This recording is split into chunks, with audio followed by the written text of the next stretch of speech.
Thank you very much, Chairman. First of all, thanks to all the witnesses and the organisations that are here, and especially Macklin and Ferryman. It is grand to see young farmers here and to see them concerned and hoping that they can live out their lives farming. And like I said to some fella today, it used to be a privilege and an honour and an advantage one time when the farm was given to the young fella that inherited the farm. And it was an advantage for a long time. But now I feel that there's a milestone around their neck, because if they are to do what their fathers did, that handed it down to them, it's going to be a fair, there's a fair weight on their shoulders to do the same thing in 30 or 40 years' time when they'll be handed down to their sons or daughters.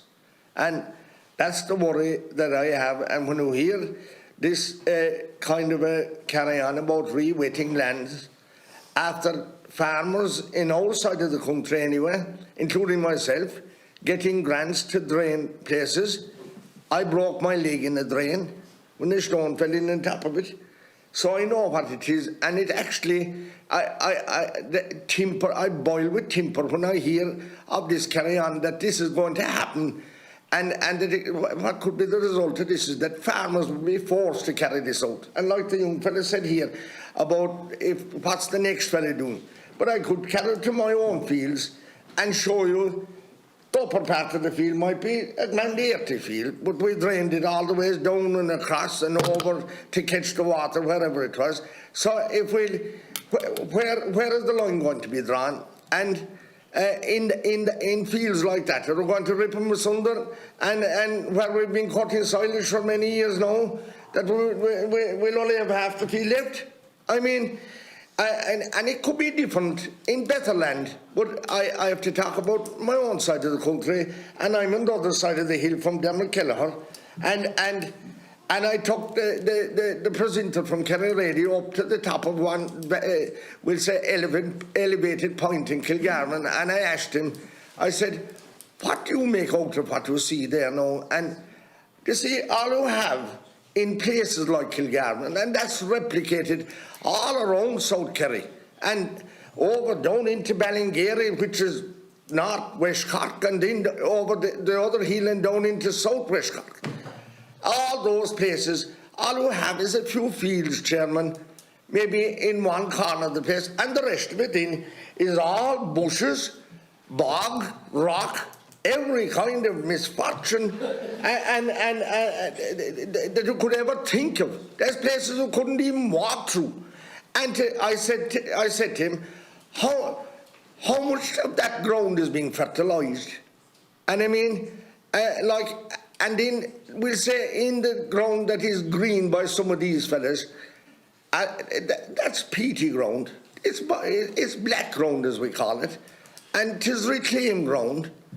And where is the line going to be drawn here? I mean, those fellas have enough land, and there is sequestering carbon already. But you see, 'tis like giving medicine to some fella before the doctor comes. I mean, we're not being told what we're sequestering already. And before we go one other foot further, that's what should happen. We should be told what we are sequestering, and we have fellas then, they won't let us cut the hedges along the road. And you see, they're saying that we're hurting the wildlife, the birds or whatever. But there is another side to the ditch. And we're not insisting that the hedges have to be cut there. You see, so these are the kind of things that are going on. But, Chairman, what I'm saying is there has been no proper debate about this. And all I'm asking is that the people of Ireland be treated fairly. Because what I see in Kerry is replicated around the country in other counties. And every fellow must stay after his own. And whether it's government deputies or senators or opposition, we must all join together to ensure that fairness is meted out.